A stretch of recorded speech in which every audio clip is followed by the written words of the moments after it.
Okay, I've been very careful. There's a huge difference between, genuine enthusiasm. The XT2 has been amazing. I've had a lot of cameras pass through my hands over the years. And there's only been a few, very few. The Nikon D3, the Nikon D500, the Fuji X100T, for example. Certainly so the new Fuji X-T2. I'm like, oh my god, this is amazing.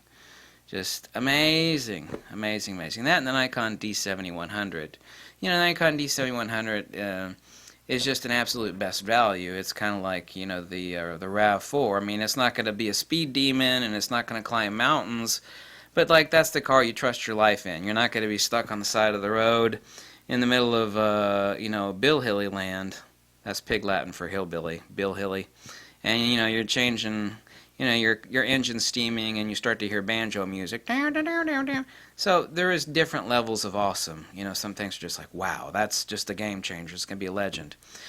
And I've only said, as far as legends, it's like, wow, it really stands on a pedestal about the D3, the Nikon D500, and the Fuji X-T2. Yeah, Fuji X-T2. Nikon D500 and the Nikon D3. Yep, yep. Fanboy hype versus enthusiast. People said, oh, you've been up too much, you've been drinking too much caffeine. I'm hearing a lot of fanboy hype out of you. No.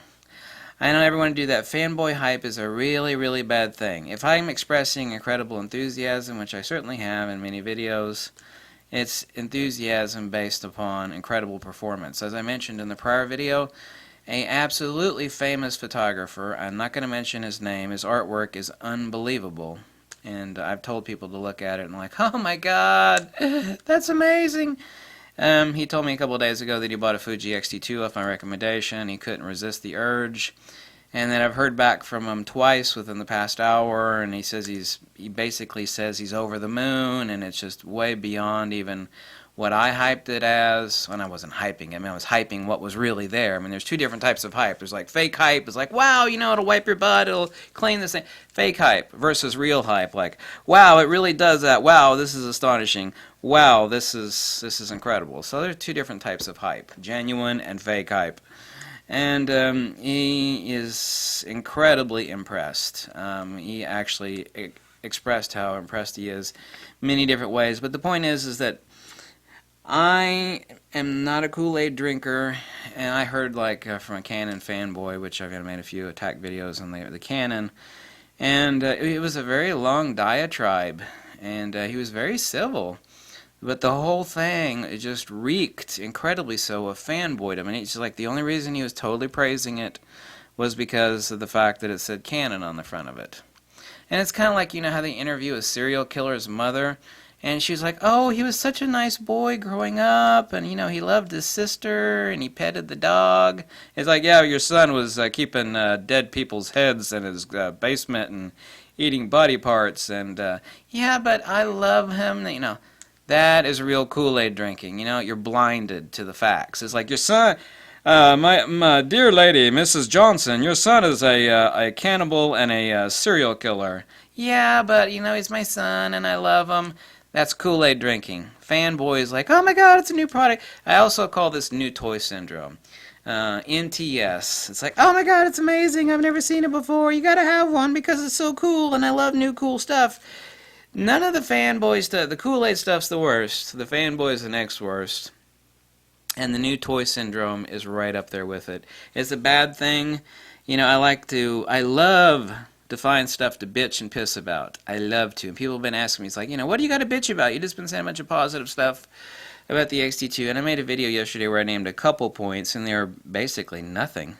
About formatting the card, and the fact that it killed off the Nissan TTL capabilities on this unit.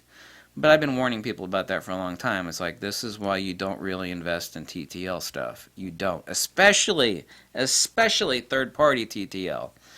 Because it can be made obsolete just like that. And that happens quite frequently. So I'm always trying to bitch and piss about something because that's realistic. You know, when I started making Fuji X-T2 videos, I showed you 2 hardcore lockups. But it was a mistake because the information on the X-T2, quite frankly, as I mentioned to you in a prior video, is basically invalid. They say it's a performance thing. And I found the hardcore information that is kind of half true, but it's mostly not true. And you just don't use an XT1 battery in your XT2 unless you're going to do click, click, you know, that sort of thing. You're not going to stick an XT1 battery in this camera and stick it in continuous high and go outside and go BRAM! Because the power discharge profile will make the the camera go ah! And have a stroke like an 80-year-old dude or something. So I'm always trying to find faults because that's being helpful.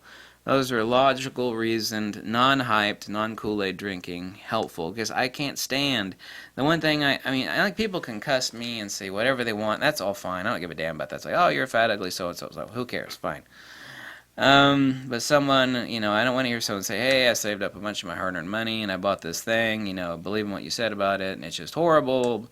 It doesn't matter how great something is or is not. You know, once in a while that's going to happen, even if you're 100% correct, because someone just, it doesn't fit their hand, or, you know, maybe they were just having a pissy day, and that's unavoidable. But, you know, I don't want to hype, false hype on it, and the XT2 is everything I said it is. It really is, and then some. Like I said, one of the most famous, to me, I think, one of the most famous photographers on earth, is guy done emailing me about it 2 times today and a couple times the other day. He's like, oh my god, about this stuff you're right. It is far better, and this guy knows his Fuji stuff.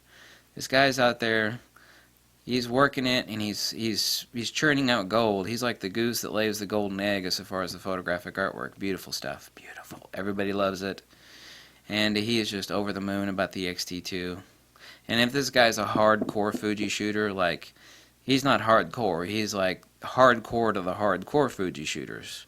And he's really impressed. And I wanted to relate that to you, that message to you, and say that, you know, I'm not gonna, you know, I don't ever want to spill fanboy nonsense and Kool Aid when doing a review, because it doesn't help me at all. It doesn't help me at all, and it sure as hell it does bad things for you.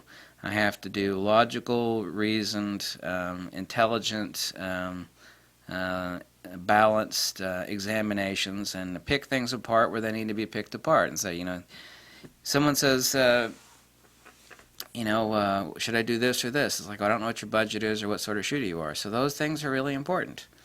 You know, there's no right answer. I know the jockey underwear that are like the most awesome thing in the world for, like, you know, the dude is certainly absolutely useless to the you know, the skinny little blonde chick. She's like, that's the best underwear for him, and for her those are absolute, she could wear those as shorts, you know. It's like, that's underwear, tight-fitting underwear on dude. But this woman, I've actually seen this before out in public. It's like, that skinny little girl is wearing like adult man underwear. But she can actually use those because she's skinny and they're large underwear and they look like shorts on her. I've seen that before. So what's good for one person is not good for another, so I have to know those are pieces of information. Funny little analogy there. Okay, thanks for watching. Bye.